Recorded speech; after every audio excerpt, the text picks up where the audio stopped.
What's going on, everybody? We have blockchain bulls here, and today we're going to take a look at what's going on with the market. Obviously, it's a Red Sea. XRP's down to like $2.45. I think Cardano's down to 80 cents. Bitcoin's down to 96,000. All of this is happening mostly on the heels of what Trump is doing. I mean, what is he not doing? Does he have any friends aside from are any of are any countries his friends? Like, right, that's what we're wondering right now because our neighbors aren't. Canada and Mexico are not our friends, apparently, with Trump. He's about to go after China. He's about to go after Europe. He's already going after Panama. South America is not outside the scope of his radar. So basically, we have a bunch of friends turning into uh, almost enemies. So, anyways, thanks to the one person who already smashed up the likes. I do have a new channel. I put the link to that. It's Bull Run Crypto. The reason I'm making coins over there is because it's in collaboration with Altcoin Buzz, but it's a new channel. This channel is still going to have some stuff going up, but that's if you guys want to keep up with me over there. Bull Run Crypto. I'll put a link right there in the comments on the chat. Anyway, these are my opinions on what I think Trump's. I've always pretty much been a Trump supporter, just because we have a lot of problems in the United States. For those of you who follow me on Twitter, I mean, I recently posted a post talking about some of the main problems that the United States has. One of them being that we like to blame everyone else ourselves, essentially. So I said the problem with the United States is not because of foreigners or foreign nations. That doesn't mean there's not people inside the United States doing bad things. But I'm saying that at the end of the day, we have a lot of internal problems. Okay. Blaming our problems on other countries is just pointing the finger, right? So every time I point the finger, I got three more pointing back at me. So if we're sitting there blaming everyone else but ourselves, that's not going to fix the problem. So the first thing I've always said was the woke mind virus is the biggest threat to the American prosperity and efficiency. Reason is because those people are out of touch with reality. They don't understand how the real world works. And because of that, it creates a lot of dysfunction. I mean, I travel around. I've been in now 90 countries. I'll talk to people, old men in Singapore. I'll talk to people in Australia. I'll talk to people from all over the world. None of them can make sense. A lot of people in the Middle East actually have had this conversation with me. They don't understand the perspective of the woke left. Okay, they just don't make sense. And the woke left seems to think that Islam's on their side. No, they're not. So at the end of the day, Islam's never going to come around on the LGBTQ plus thing. They're not going to agree with that. And that's like a big thing for the woke people. But even beyond that, the free money, the entitlements, all this stuff, it's just unrealistic. And I said, number two, we are severely lacking in work ethics. Young people are not being taught proper work ethics. They don't want to work for low paying jobs. They don't even want to work really at all. They just want to stay home and chill. Their priorities at the end of the day, Bitcoin and cryptocurrency is kind of a problem for them because they just want to stay home and trade meme coins. And it's kind of like the millennial casino. I call the stock market the boomer casino, but meme coin trading is not going to make any of these guys rich. I mean, it's just basically teaching them bad habits. I mean, hopefully they walk away saying, okay, that wasn't a good idea to gamble and this gambling basically is what meme coins are. I mean, if you do it, you have to do it with, extreme caution. I invest in meme coins and I've done it, but young people, I don't think it's for them because they don't have the experience in the market and they don't have disposable income to be playing around with stuff like that most of the time. The number three thing I said was mental health and health in general is an internal problem. Sure, modern medicine has its benefits, but too much dependence on medicine and not enough emphasis on preventative health concepts. Now, the reason why I'm bringing all of this up about Bitcoin and cryptocurrency is because Trump's knee-jerk decisions and reactions to what the actual problem is what's causing this kind of market shattering situation. And I think the more the people get plugged into why this is happening, the more realistic we are about number one is why Trump's going to behave like this, because it's not going to stop. Today, he just threatened South Africa. I mean, literally, when I say he's going after everybody, like who are his allies right now? And even if you look at his previous administration, who were his allies? Like Pence is gone. I mean, Bill Barr is gone. I mean, he's got this tendency to just kind of like get into it with everybody. And as much as I support him because of his position against like the woke mind virus and the things that I think are detrimental to civilization, I mean, the stuff that he's doing right now is just it's a bit concerning because he's not making any friends. I think we need to make more friends than enemies, anyways.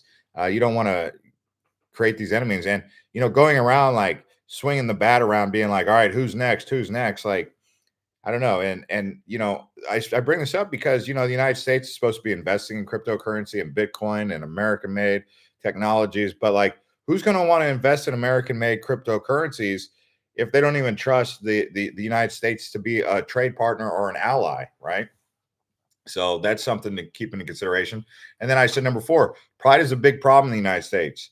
Pride cometh before the fall. We need to step down from the high horse and get back to work. Like all this pride, hanging our hats on previous glories and all that. We're the greatest country. Like go around the world, go to China, go to Dubai. I mean, you could see they're doing things that are not happening in the United States. I'm not saying that the United States military isn't strong, but you look at these other countries, they're catching up very quickly, and I don't see the United States like on an upward trajectory. I see them on an upward trajectory. I see China going up. I see the Middle East rising up. I see Southeast Asia rising up. I see other countries on the rise, but I don't see the United States on the rise. If anything, we're kind of running sideways and a little bit down. We're a little bit in decline. So, again, this kind of stuff, if you're going to make your investments based on Trump, you have to take into consideration all the things that he's going to stand for. The number five thing is, what do we really produce or manufacture that's made in the United States?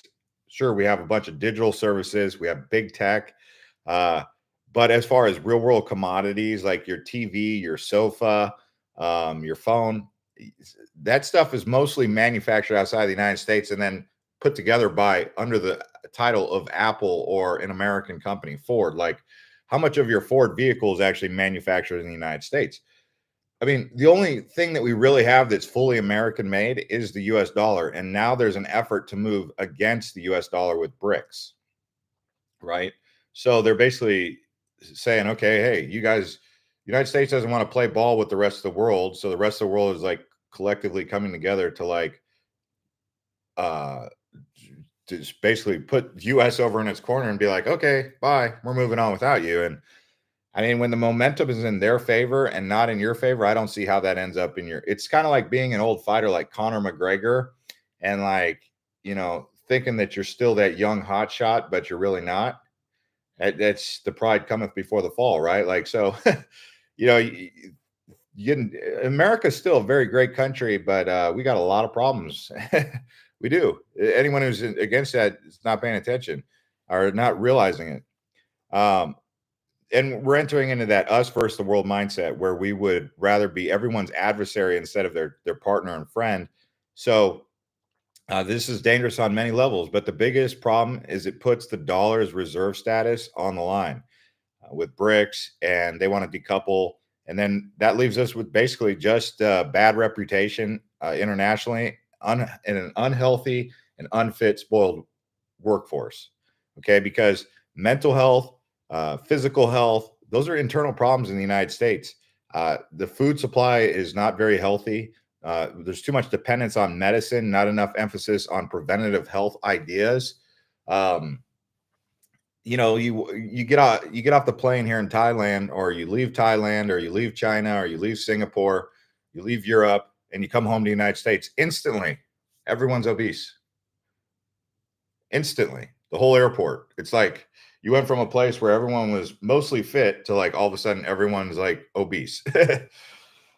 So that tells you like, and that's just the physical appearance. That doesn't tell you about the mental health appearance. Nothing against people who are obese. I mean, I've had to deal with being overweight myself, and I know that like you could do all these different things and it still doesn't help, but it doesn't remove the problem, the source of the problem, right? Which is likely the food and the sedentary lifestyle. Like we don't have a very active lifestyle. Everything is get in the car and go somewhere.